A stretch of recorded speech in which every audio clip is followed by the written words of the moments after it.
Baik, Bapak Ibu yang terkasih, Romo dan teman-teman sekalian, sebagai pengantar tentu saja, karena pada malam hari ini kita akan membahas yang selama ini sebenarnya menjadi dasar konflik antara Katolik dan Protestan. Masalah indulgensi. Lahirnya Protestantisme, hingga gereja Protestan lahir, itu gara-gara adanya perlawanan terhadap penyelewengan penggunaan indulgensi ini. Pada abad ke-16, itu memang kalau Bapak Ibu nonton misanya Paus di Vatikan, itu gereja Santo Petrus pada waktu itu pembangunannya belum selesai. Jadi rehab membesarkan gereja Basilika Santo Petrus itu dibesarkan lagi. Nah, pembangunan itu membutuhkan banyak biaya.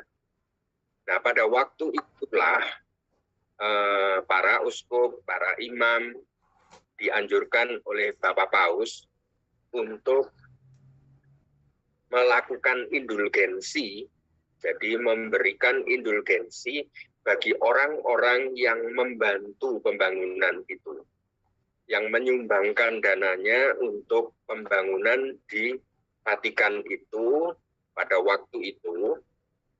Tentu saja ajakan ini baik, tetapi ternyata di lapangan itu terjadi banyak penyalahgunaan, yaitu berkonotasi menjual indulgensi.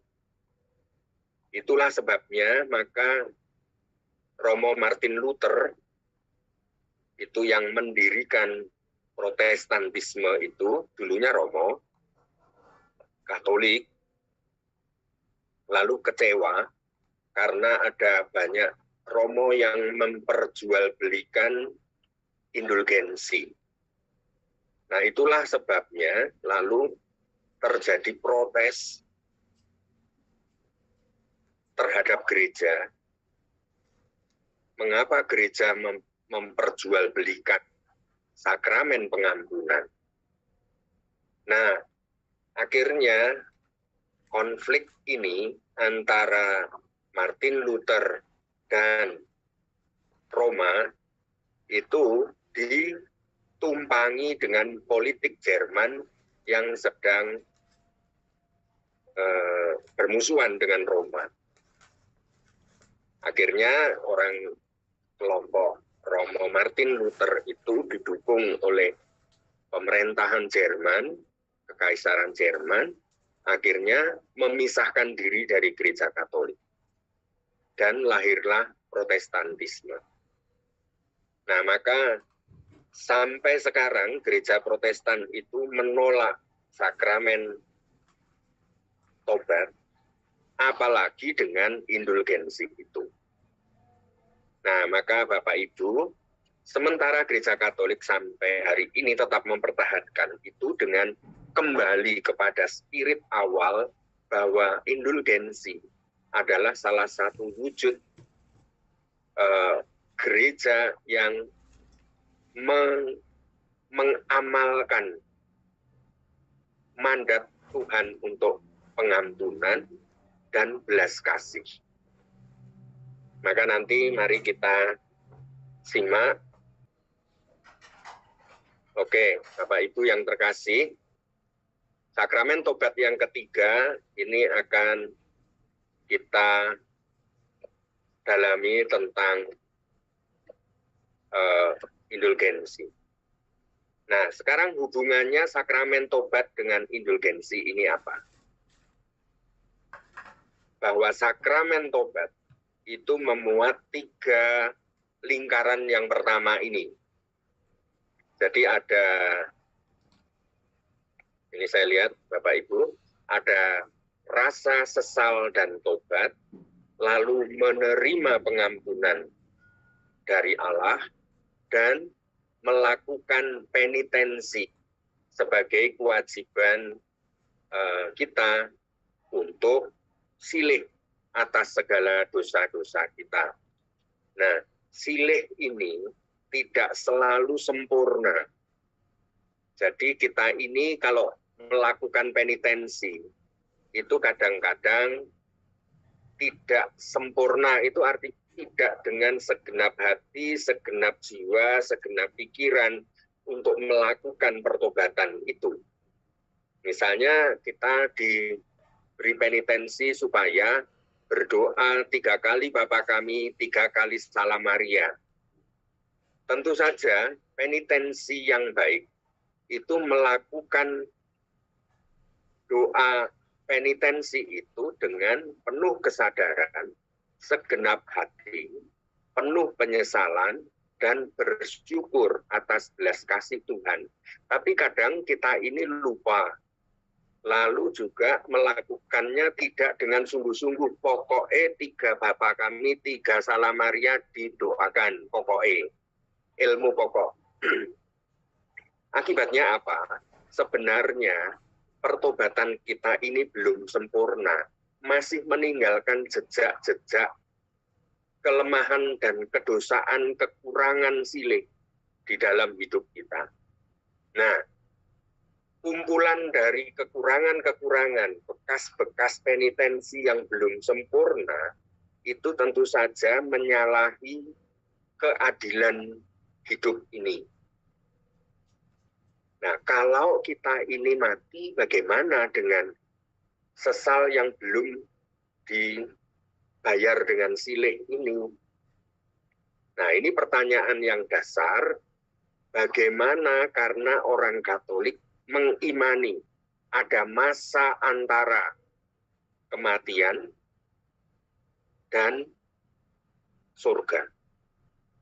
Karena tidak mungkin keadilan Allah, keadilan hukum Allah ini disamaratakan, orang jahat juga tidak diperhitungkan, orang berbuat baik tidak diperhitungkan, tidak mungkin. Bahwa pilihan bebas manusia untuk jahat dan untuk baik pasti berdampak. Nah, sisa-sisa kedosaan yang tidak sempat untuk diampuni,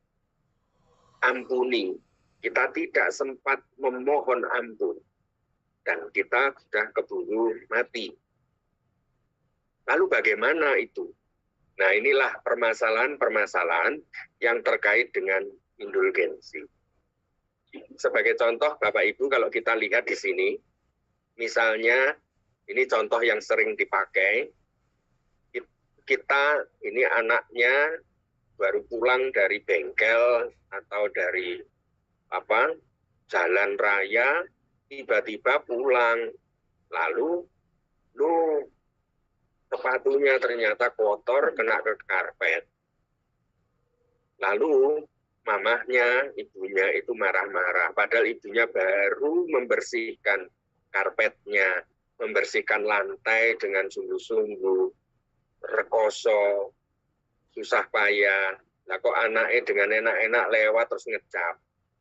Nah, tentu anak ini bersalah terhadap ibu dan terhadap kebersihan rumah ini. Maka dia lalu datang kepada ibu untuk minta maaf. Nah, minta maaf kesalahannya karena dia dengan sungguh-sungguh minta maaf, mohon ampun kepada ibunya, ibunya memaafkan. Tetapi kotoran ini tetap ada. Dosanya dimaafkan, tetapi efek dari kedosaan itu tetap ada. Jadi Bapak Ibu, pengampunan terhadap si anak ini bukan otomatis terus lantainya bersih. Tidak.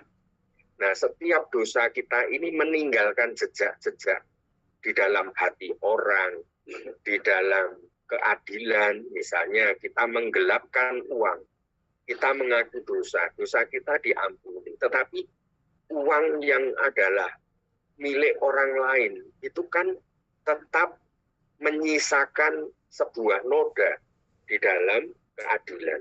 Nah, maka ini yang permasalahan. Mama memaafkan saya, namun lumpur kotoran tetap meninggalkan noda di lantai yang baru saja dipel oleh Mama. Akhirnya Mama menyuruh saya untuk mempertanggungjawabkan kesalahan saya dengan ngepel atau membersihkan lantai yang kotor itu. Kesalahannya sudah diampuni oleh ibunya. Demikian juga di dalam pengakuan dosa kita.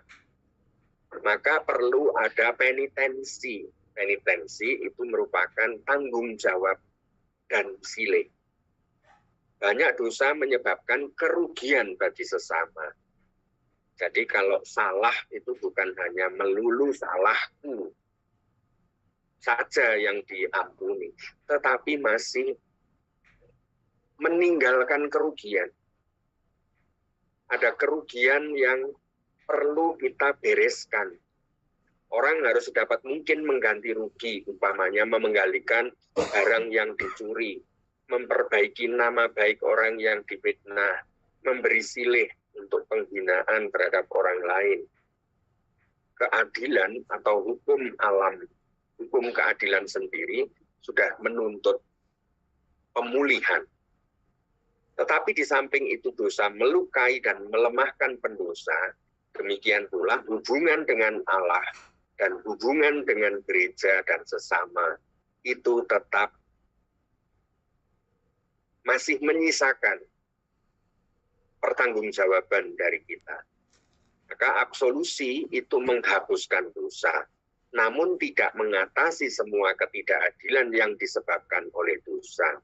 Untuk itulah ada silih, ada penitensi, sehingga kita sungguh-sungguh mendapatkan kesehatan rohani yang penuh untuk dosa-dosa kita. Kita harus memperbaiki kesalahan atas suatu cara yang cocok dengan kesalahan itu. Kesalahan kita misalnya melukai hati orang lain, maka meskipun dosa kita diampuni, kita perlu silih untuk misalnya datang ke orang itu minta maaf. Hanya minta maaf itu tidak juga membersihkan secara total. Minta maaf itu hanya urusanmu dengan urusan orang lain itu. Tapi urusannya dengan hukum keadilan, urusannya dengan gereja, urusannya dengan Allah itu belum diselesaikan. Maka betapa pentingnya nanti tanggung jawab melakukan silih bersama dengan rahmat sakramen tobat. Di dalam Katekismus Gereja Katolik dikatakan demikian, penitensi yang diberikan Bapa Pengakuan tentu saja harus memperhatikan keadaan pribadi peniten. Orang yang melakukan pengakuan itu disebut peniten. Dan melayani kepentingan rohani. Jadi penitensi itu bukan maksudnya Romo membalas dendamkan Tuhan kepada Anda, tidak. Jadi penitensi harus juga memperhitungkan pertumbuhan rohani orang. Makanya seringkali penitensi berupa doa, membaca kitab suci, melakukan kebaikan, perbuatan kasih. Nah, sejauh mungkin itu harus sesuai dengan tingkat ringan dan beratnya serta hakikat atau kodrat dosa yang dilakukan. Maka Romo itu akan memberikan macam-macam jenis penitensi tergantung dari beban atau tingkat beban, tingkat berat ringannya dosa itu dan jenis dosanya apa. Maka biasanya sekali lagi penitensi karena harus memperhitungkan kepentingan rohani, kebanyakan penitensi itu terdiri dari doa, berbuat dharma, melakukan karya amal, tindakan kasih, pelayanan terhadap sesama, terhadap lingkungan, terhadap gereja, pantang, berkorban, dan juga terutama untuk menerima dengan sabar salib yang harus kita pikul akibat dari apa, misalnya kita ini sudah minta maaf, Dan orang tidak memaafkan kepada kita saking sakitnya. Tetapi dengan pengakuan dosa, Anda itu dosa Anda diampuni. Tapi bekas sisa itu, sisa keadilan terhadap orang itu tetap membekas. Dan untuk itu Anda melakukan silih. Nah, silih itu menghapuskan tanggung jawab, menggantikan tanggung jawab itu. Bahkan itu mewujudkan tanggung jawab kita, meskipun orang itu tidak mau sekalipun, tetapi kita ini melakukan silih, yaitu dengan sabar atas salib yang harus kita pikul. Misalnya salib itu adalah orang yang kita mintai maaf, dia tidak memaafkan. Dan itu Anda tidak perlu bingung karena Anda sudah melakukan silih dan tetap dengan sabar menanggung rasa tidak dimaafkan. Nah, itu tidak perlu Anda terus marah-marah lagi. Kalau marah-marah lagi, jengkel lagi, wah, aku sudah minta maaf, kok nggak dimaafkan. Nah, itu berarti kita belum mampu melakukan silih, menerima dengan sabar salib yang kita pikul atas kesalahan kita. Maka karya penitensi sangat membantu untuk membuat kita mengikuti Yesus. Yesus yang menjalankannya sendiri untuk dosa-dosa kita satu kali untuk selama-lamanya. Tuhan Yesus menjadikan kita ahli waris bersamanya Dia yang telah bangkit itu. Jika kita menderita bersama-sama dengan Kristus. Jadi Bapak Ibu, silih itu harus kita hayati dalam kesatuan kita dengan Tuhan Yesus. Penitensi adalah suatu tindakan yang didasari oleh iman. Jadi bukan hanya melaksanakan kewajiban. Ya pokoknya Romo ngomongnya suruh membaca kitab suci ini ya. Pokoknya yang penting sudah aku baca. Bukan hanya sekedar itu. Tapi sungguh-sungguh ketika melakukan itu didasari oleh iman. Ini adalah silih bagi dosaku. Untuk memperbaiki hubunganku dengan Tuhan. Nah, setelah kita menerima absolusi dari sakramen pengakuan dosa dan telah melakukan penitensi, maka dosa-dosa kita dihapuskan. Itulah maka kita dibersihkan dan pengampunan itu menjadi sempurna.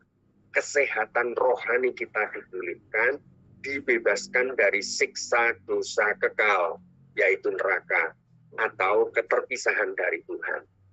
Namun demikian, dapat terjadi, ini yang saya sebut di awal, penitensi tersebut belum seluruhnya kita lakukan dengan sempurna, sehingga belum menghapuskan siksa dosa sementara atau siksa dosa yang nanti sebenarnya bisa diampuni gitu. Jadi ada dosa yang sebenarnya bisa diampuni, maka siksa dosa atau akibat dosa itu juga bersifat temporal, sementara. Karena sesudah didoakan dan memenuhi waktu tertentu, maka dia lalu masuk ke surga. Jadi artinya tidak selamanya di situ. Sedangkan siksa dosa neraka itu siksa dosa yang kekal. Sungguh-sungguh menolak Allah di dalam hidupnya, tidak mau diperbaharui. Sebab walaupun sudah diberikan sesuai dengan berat atau ringannya dosa, seringkali penitensi belum seluruhnya mengubah kita untuk menjadi seperti Kristus. Karena apa? Kita melakukan penitensi tidak dengan sungguh-sungguh. Maka sekali lagi di minggu lalu, bahwa ada dosa berat dan dosa ringan. Itu dilihat dari tingkat jahatnya, jenis perbuatannya, bobotnya, dan asalnya. Jadi ada 4 penggolongan penyebab ini. Nanti kita ingat baca kembali materi yang minggu lalu. Yang penting bahwa ini nanti kita bisa memahami hubungannya antara penitensi dan indulgensi. Indulgere, indulgensi itu dari kata indulgere, artinya membebaskan. Dulunya ini adalah istilah yang digunakan oleh orang yang punya hutang. Jadi Bapak Ibu, ini di dunia hutang atau tanggungan pajak. Karena dia tidak memenuhi tanggung jawabnya membayar hutang, maka dia mendapat denda. Nah, denda-denda inilah yang diringankan, dikurangi jumlahnya, atau dihapuskan. Nah, itu namanya indulgere. Maka indulgensi itu artinya itu. Atau orang yang melawan hukum, maka dia diadili oleh hakim lalu dihukum. Lalu ternyata kalau dia ternyata misalnya ya banyak sebenarnya hukuman itu harus dia terima. Tetapi pada waktu 17 Agustus maka ada peringanan karena dia sungguh-sungguh di penjara itu perbuatannya baik.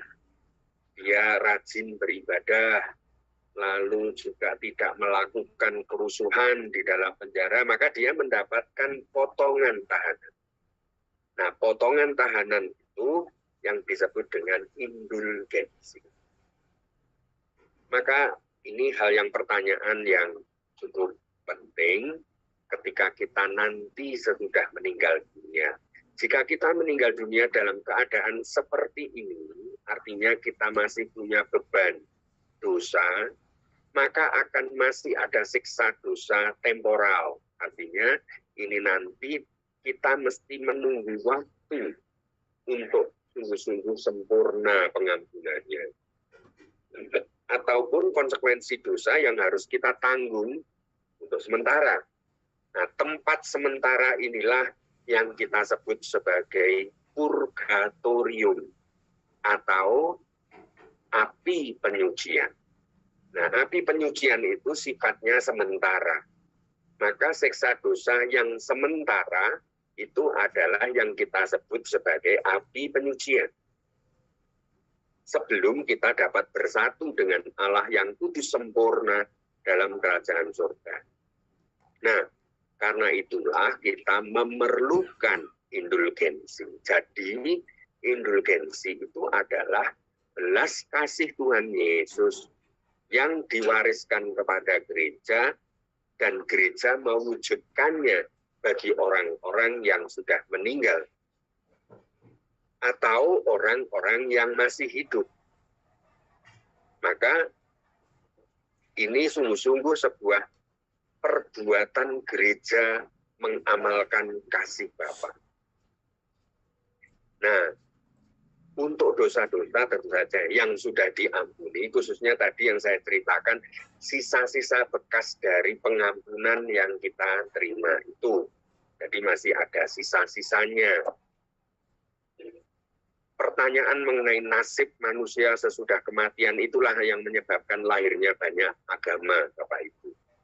Banyak agama itu berusaha menafsirkan apa nanti yang terjadi sesudah kita melewati pintu maut, melewati kematian, karena kita mesti harus melewati itu. Bagaimana kalau dosa kita ini belum dibersihkan? Kita masih menanggung beban tanggung jawab silih, tetapi belum sampai sempurna. Meskipun dosa kita sudah diampuni, tapi tanggung jawab silih kita belum sempurna. Terus bagaimana? Sementara kita sudah mati. Itulah pertanyaan yang menghantui setiap pribadi manusia yang ingin bertanggung jawab atas hidupnya.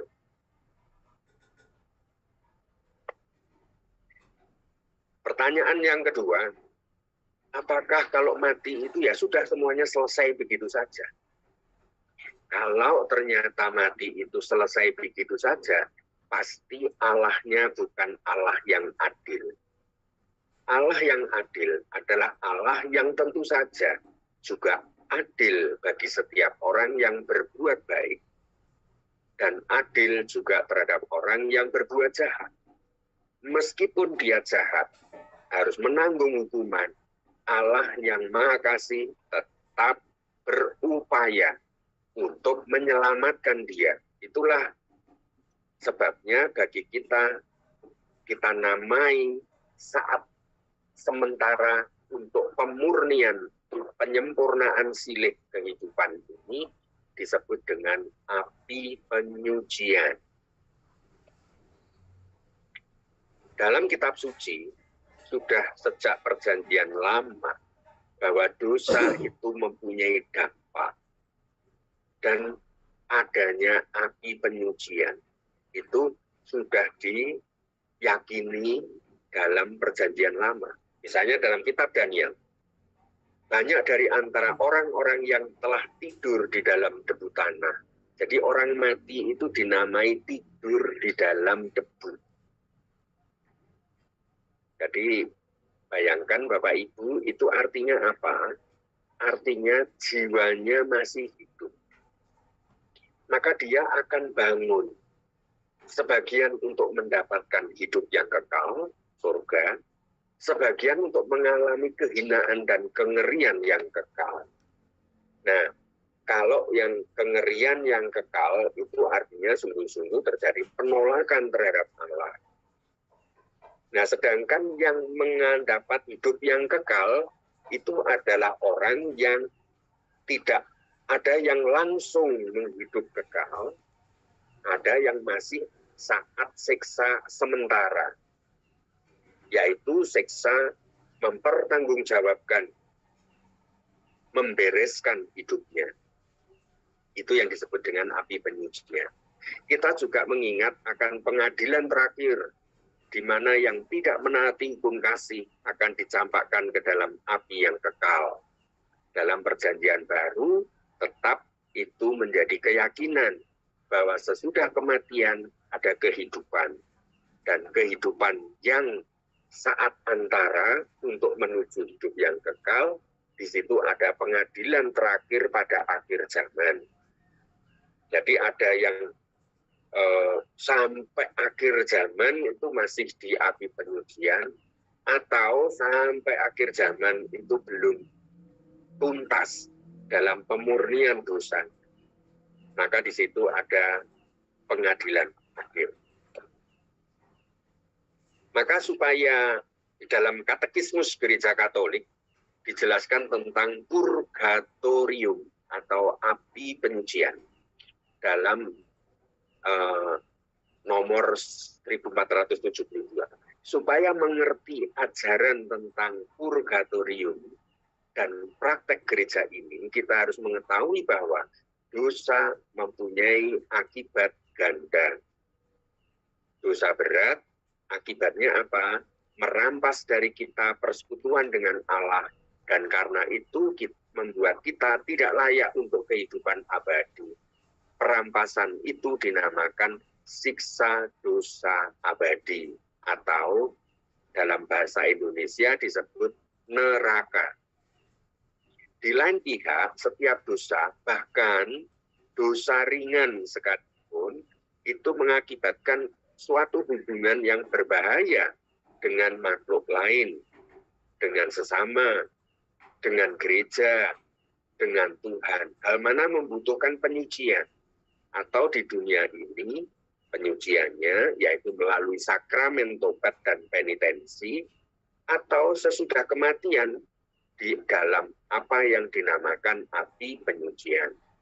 Penyucian ini membebaskan dari apa yang orang namakan siksa dosa sementara. Jadi ada neraka dan ada api penyucian.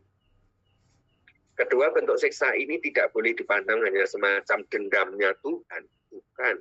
Bukan Tuhan itu maha pendendam sehingga jengkel membalas. Nggak ngapain Tuhan kok sibuk membalas. Bahwa Tuhan tetap mengasihi, Tetapi masalahnya yang dikasihi ini adalah dia menolak atau belum menyempurnakan. Maka Allah yang Maha Kasih itu juga sabar untuk menunggu dan mengupayakan menyelamatkan. Maka mengutus putranya, dan putranya Yesus Kristus diteruskan oleh gereja. Itulah sebabnya Bapak Ibu, orang Katolik selalu mendoakan orang yang sudah meninggal, mendoakan para arwah di api penyucian, terutama di awal bulan November, sebagai sesuatu yang mulia kita yakini. Kita juga mengingat akan pengadilan terakhir di mana yang tidak menerapkan hukum kasih disebut dicampakkan dalam api yang kekal. Nah, sekarang gereja di balik itu semua meyakini, berarti ada 3 jenis gereja. Gereja itu memuat 3 keadaan.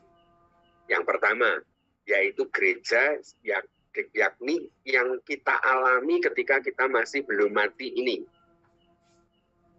Itu yang disebut dengan gereja yang mengembara di dunia. Gereja peziarah. Jadi kita ini masing-masing masih berziarah sampai kita nanti mati. Itu disebut gereja pengembara atau gereja peziarah. Lalu yang kedua, yaitu gereja yang di api penyucian.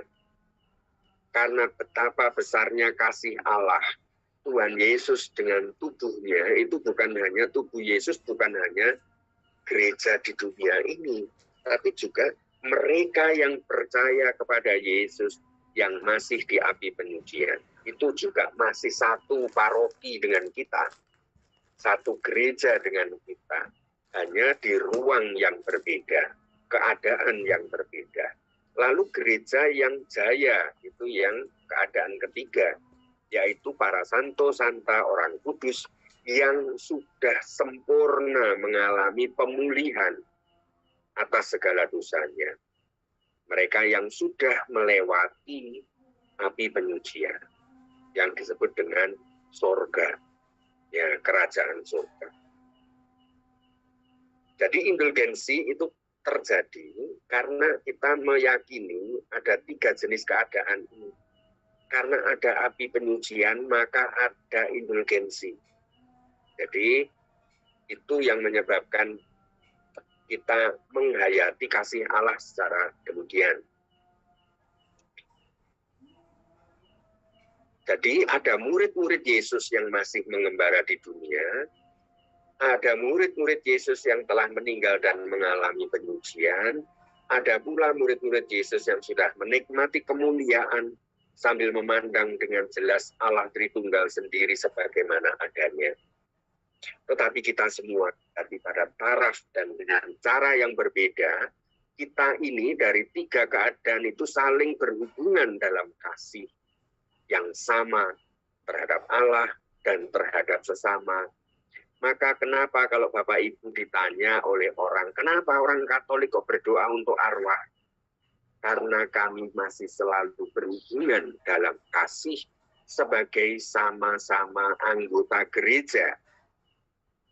Jadi di situ kita ini punya orang yang mendoakan arwah itu orang yang sungguh mengimani bahwa mengasihi sesama itu bukan hanya sesama di dunia ini, tapi juga mengasihi, menolong, membantu menyelamatkan mereka yang ada di api penyucian.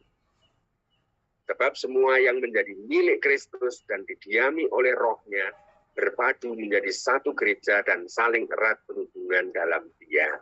Kita, kenapa orang Katolik berdoa kepada Santo Santa? Mengapa minta tolong Santo Santa? Karena kita ini masih satu gereja. Karena kita ini mempunyai hubungan kasih yang erat.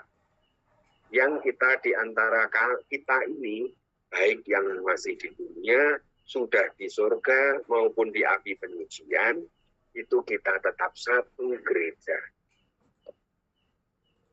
Maka mesti saling membantu.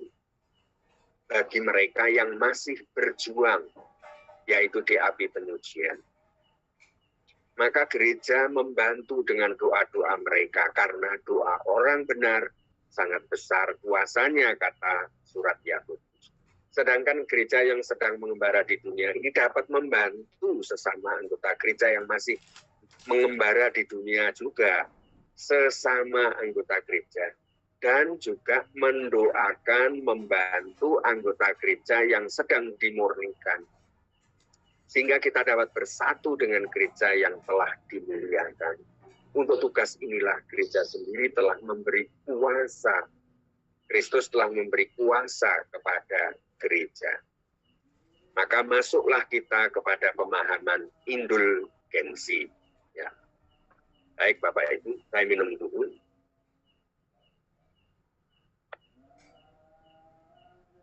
Indulgensi itu apa? Tadi dari kata indulgerger, artinya meringankan atau menghapus. Indulgensi adalah penghapusan di hadapan Allah, hukuman-hukuman sementara untuk dosa-dosa yang kesalahannya sudah dilebur, yang diperoleh oleh orang beriman Kristiani yang berdisposisi baik. Artinya sudah punya niat, bibit baik.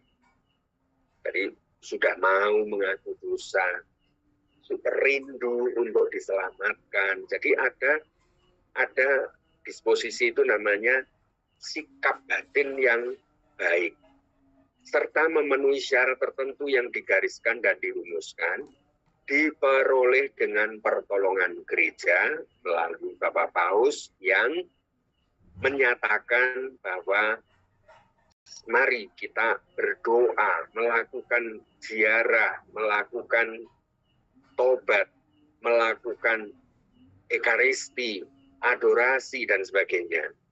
Sebagai pelayan keselamatan, Paus itu secara otoritatif membebaskan dan menerapkan harta pemulihan Kristus dan para kudus. Harta itu apa? Yaitu rahmat kasih di api penyucian. Dalam Konsili Firenze, itu abad ke-15, itu sudah dijelaskan begini. Jika mereka bertobat dan meninggal dalam kasih Tuhan sebelum melunasi penitensi dosa mereka, jiwa mereka dimurnikan setelah kematian dalam api penyucian. Untuk membebaskan mereka, tindakan-tindakan silik atau sufragia, itu silik, dari para beriman yang masih hidup dapat membantu mereka, yaitu dengan ikut misa, berdoa dengan sungguh-sungguh, melakukan amal derma, lalu perbuatan suci yang lain, misalnya ziarah, lalu mengunjungi katedral, lalu misalnya melakukan doa rosario untuk berapa hari dan sebagainya. Amal-amal baik, perbuatan-perbuatan kasih yang sungguh-sungguh diarahkan bagi keselamatan orang di api penyucian itu sudah praktek lama, sejak dulu sudah ada. Nah, kegunaannya indulgensi itu apa? Makna dan buah-buahnya itu apa? Indulgensi dapat menghapuskan seluruhnya atau sebagian dari siksa dosa yang masih harus kita tanggung setelah kematian dalam proses pemurnian di api penyucian. Maka indulgensi juga dapat diperoleh jiwa kita sendiri atau jiwa orang lain yang kita doakan. Jiwa yang lain yang telah mendahului kita yang sedang menjalani proses pemurnian itu tadi, sebelum mereka bersatu dengan Tuhan. Jadi ada dua buah. Indulgensi bisa untuk kita yang masih hidup, kita mendapatkan penghapusan, peringanan dari beban utang tanggung jawab silih yang belum sempurna atas dosa. Tapi juga bisa untuk orang yang sudah meninggal. Santo Thomas Aquino Santo Thomas Aquinas itu mengatakan demikian. Dia yang menunjukkan indulgensi itu meskipun dilawan, dikritik, dihina, dan pernah disalahgunakan, tetap itu adalah harta kekayaan rohani gereja. Pengaturan harta kekayaan rohani ini adalah bersumber pada Kristus dan para kudus, kata Santo Thomas Aquino. Seperti yang kita ketahui bahwa korban Kristus disalib bukan hanya cukup untuk menebus dosa manusia, namun merupakan penebusan yang berlimpah. Maka pembagian kekayaan harta rohani ini dilakukan terus-menerus oleh gereja dengan indulgensi. Dengan indulgensi, gereja memohon kepada Tuhan agar mengangkat siksa dosa sementara, api penyucian, bagi orang-orang yang berada di dunia ini maupun yang berada di api penyucian. Itu sudah dikatakan oleh Santo Thomas Aquino di abad ke-16. Maka baik, sekarang syarat-syarat untuk mendapat indulgensi. Jadi di sini ada syarat untuk memenuhi indulgensi ada 7. 1, penghapusan siksa temporal di hadapan Allah. Temporal itu sementara, yang tadi ya. Sementara api penyucian, yang abadi itu namanya neraka. Dosa-dosa yang sudah diampuni. Jadi Bapak Ibu, indulgensi itu hanya dikenakan pada orang yang sudah mengaku dosa. Maka indulgensi tidak bisa diberikan, diintensikan bagi orang yang belum mengaku dosa. Orang yang mengaku dosa berarti belum dibaptis. Jadi tentu ini kita tidak berdaya. Karena apa? Karena memang indulgensi adalah rahmat yang dimunculkan dari kuasa baptis itu sendiri. Jadi karena orang mengaku dosa, bertobat, tapi silihnya belum sempurna. Jadi di situ sebenarnya jadi kita tidak serampangan. Nah dulu itu yang disebut penyalahgunaan itu pokoknya menjual pengampunan orang, peringanan orang di api penyucian. Kalau yang pengen dibebaskan dari api neraka, intensi ini harus ngamplopi romonya jumlahnya sekian juta. Misalnya kayak gitu. Nah itulah dulu penyalahgunaan yang dilakukan oleh warga gereja sendiri, para imam, lalu juga biarawan, yang itu yang membuat akhirnya sebagian dari anggota gereja kecewa.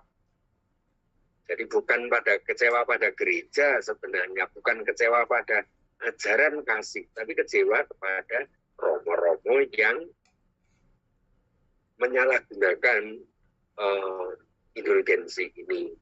Supaya apa? Supaya bisa setor ke Vatikan, itu duitnya banyak.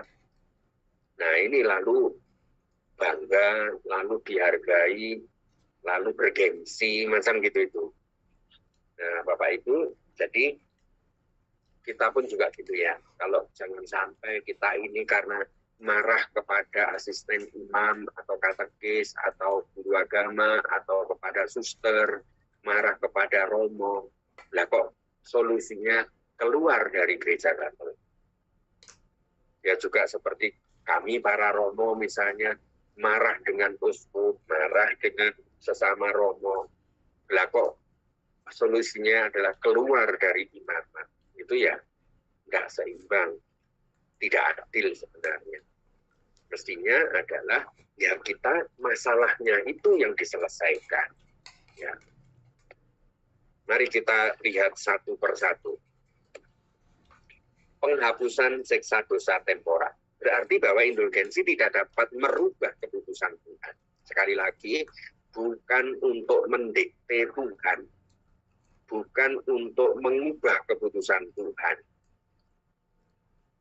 Maka kita ini adalah bantuan gereja untuk memohon kepada Tuhan.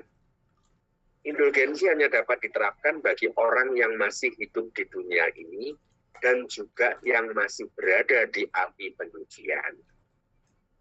Dengan indulgensi, orang yang masih hidup di dunia ini dapat terhindarkan siksa dosa sementara di api penyucian. Maka kalau ada momen-momen di mana Paus memberikan indulgensi, maka Bapak Ibu, betapa ini harta berharga. Seperti tahun lalu itu adalah ketika Hari Keluarga Sedunia. Maka Paus mengeluarkan indulgensi. Jadi kita berdoa, melakukan silih bagi orang-orang tua kita, saudara-saudari yang ada di api penyucian. Tapi juga kita memohon silih bagi dosa-dosa kita supaya kita dibebaskan, diringankan ketika nanti kita ada di api penyucian. Tentu indulgensi berarti bagi dosa-dosa atau silih dari dosa-dosa yang sudah diampuni. Indulgensi mensyaratkan dosa yang sudah diampuni dan bukan dosa yang akan datang. Saya berarti pada waktu kita mendapatkan indulgensi dan kemudian berdosa lagi, maka indulgensi itu hanya berlaku pada apa yang telah berlalu. Jadi bukan apa yang nanti dosa yang akan kita jalani. Makanya kita, kalau yang penting sudah dapat indulgensi, maka berdosa lagi. Jelas, niat itu sendiri sudah dosa. Kita menambah dosa dengan memanipulasi itu. Sakramen baptis adalah gerbang untuk semua sakramen dan juga berkat-berkat lain termasuk indulgensi. Jadi indulgensi itu pengampunan yang diberikan oleh Kristus melalui gerejanya. Maka orang yang menerima adalah mereka anggota gereja. Nah, siapa anggota gereja? Yaitu orang yang telah dibaptis. Persyaratan lain adalah tidak terkena ekskomunikasi. Jadi ekskomunikasi itu dosa-dosa yang pengampunan waktu sakramen tobat. Karena kita ini aborsi misalnya. Aborsi itu dengan sendirinya kita mendapatkan ekskomunikasi. Kita sebenarnya sedang keluar dari gereja. Lalu juga membunuh. Aborsi sama membunuhnya. Nah itu adalah kita sebenarnya secara rohani sudah keluar dari gereja. Maka kita terkena ekskomunikasi. Atau karena kita mengajarkan ajaran sesat. Nah, maka kita bisa kena ekskomunikasi. Nah, orang yang kena ekskomunikasi itu tidak bisa kita mohonkan indulgensi, tidak bisa menerima indulgensi. Karena dia sedang menolak kebenaran Allah itu sendiri.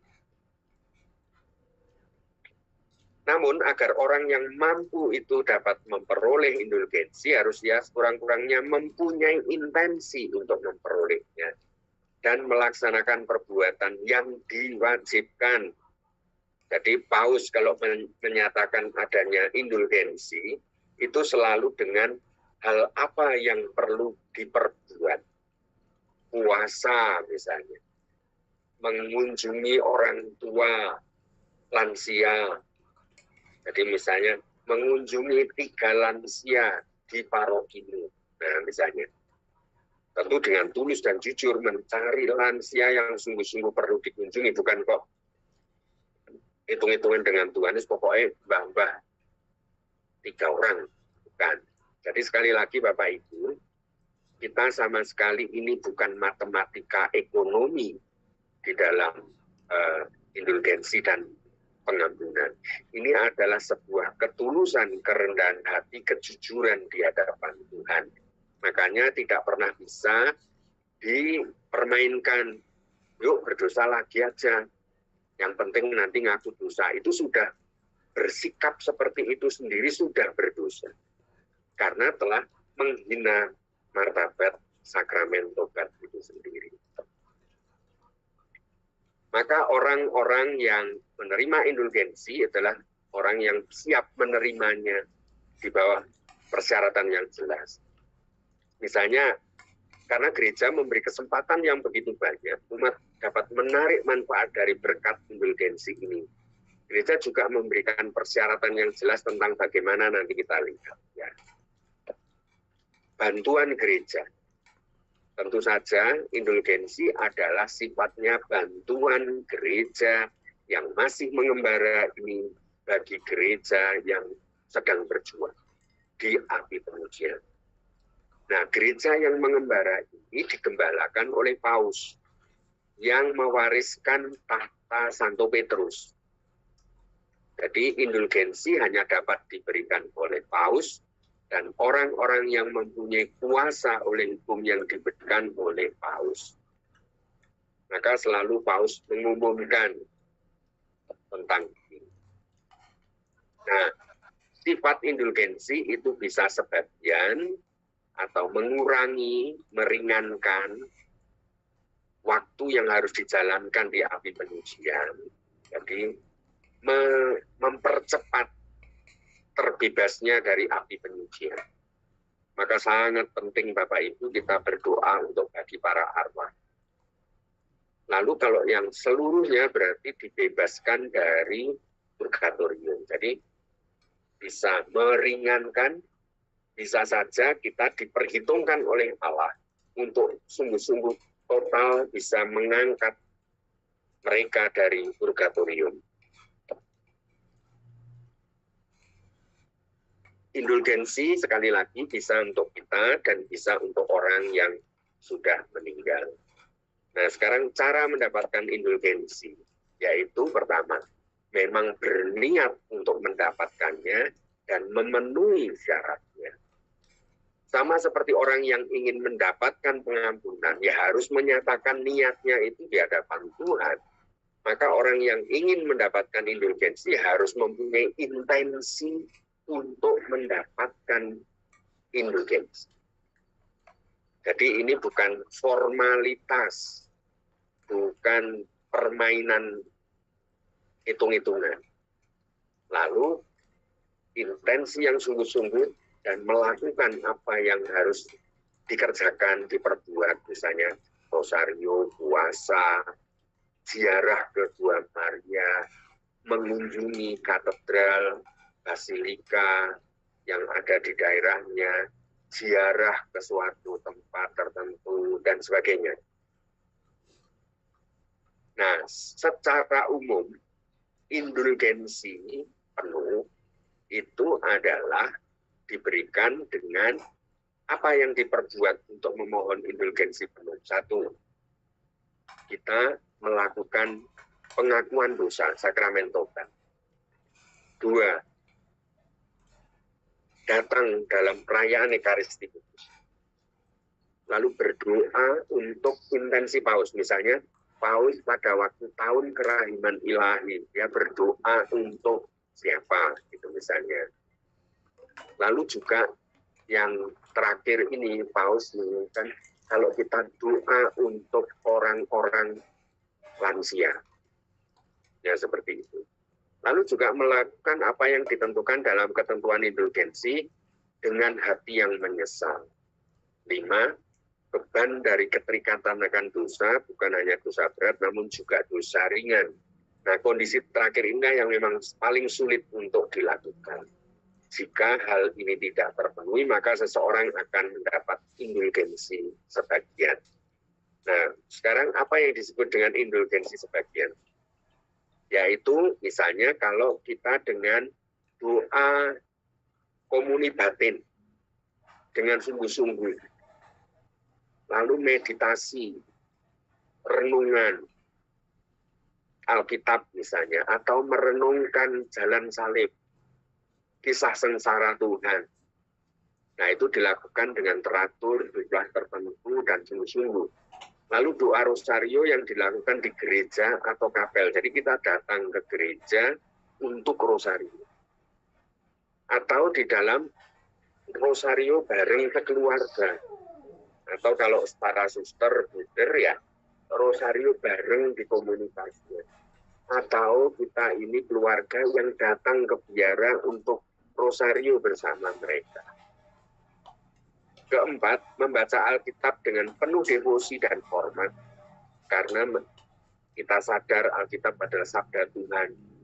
Kalau membaca Alkitab dilakukan secara teratur, minimal disitulah kita setengah jam misalnya membaca Alkitab. Maka itu indulgensi sebagian. Lalu ketika kita sungguh-sungguh juga membuat tanda salib dengan sungguh-sungguh, bayangkan Bapak Ibu, kalau kita melakukan ini, kita ini membantu untuk orang di api penyucian atau untuk meringankan kita sendiri kan nanti di api penyucian. Kalau melakukan tata rohani, sikap kebiasaan baik ini dalam hidup kita. Ini salah satu contoh doa indulgensi. Misalnya, doa anggota keluarga bagi yang sudah wafat supaya mendapat indulgensi penuh, maka ini didoakan pada tanggal 1 sampai tanggal 8 November. Jadi selama 8 hari berturut-turut, kita ini sungguh-sungguh berdoa dengan intensi bagi orang yang sudah meninggal. Doanya adalah, Bapa yang Maha Rahim, percaya akan kasih-Mu yang tanpa batas. Bersama seluruh gerejamu, pada hari ini kami mohon dengan sangat, lepaskanlah saudara kami, sebut namanya, dan kita sungguh-sungguh fokus kepada nama itu. Misalnya, ayahku, ibuku, adikku, orang yang kucintai, dan selanjutnya. Dari segala hukuman atas dosa-dosa mereka, perkenankanlah mereka semua memasuki hidup abadi yang terang dan bahagia di surga mulia. Perkenankan mereka memandang kemuliaan cahaya wajah-Mu. Ini semua kami mohon di dalam Kristus Putra-Mu dan pengantara kami kini dan sepanjang masa. Lalu berdoa, aku percaya dengan sungguh-sungguh, doa Bapa kami dengan sungguh-sungguh, lalu tanda salib sungguh-sungguh. Nah ini doa memohon indulgensi bagi orang yang di api penyucian. Ya. Demikian Bapak Ibu.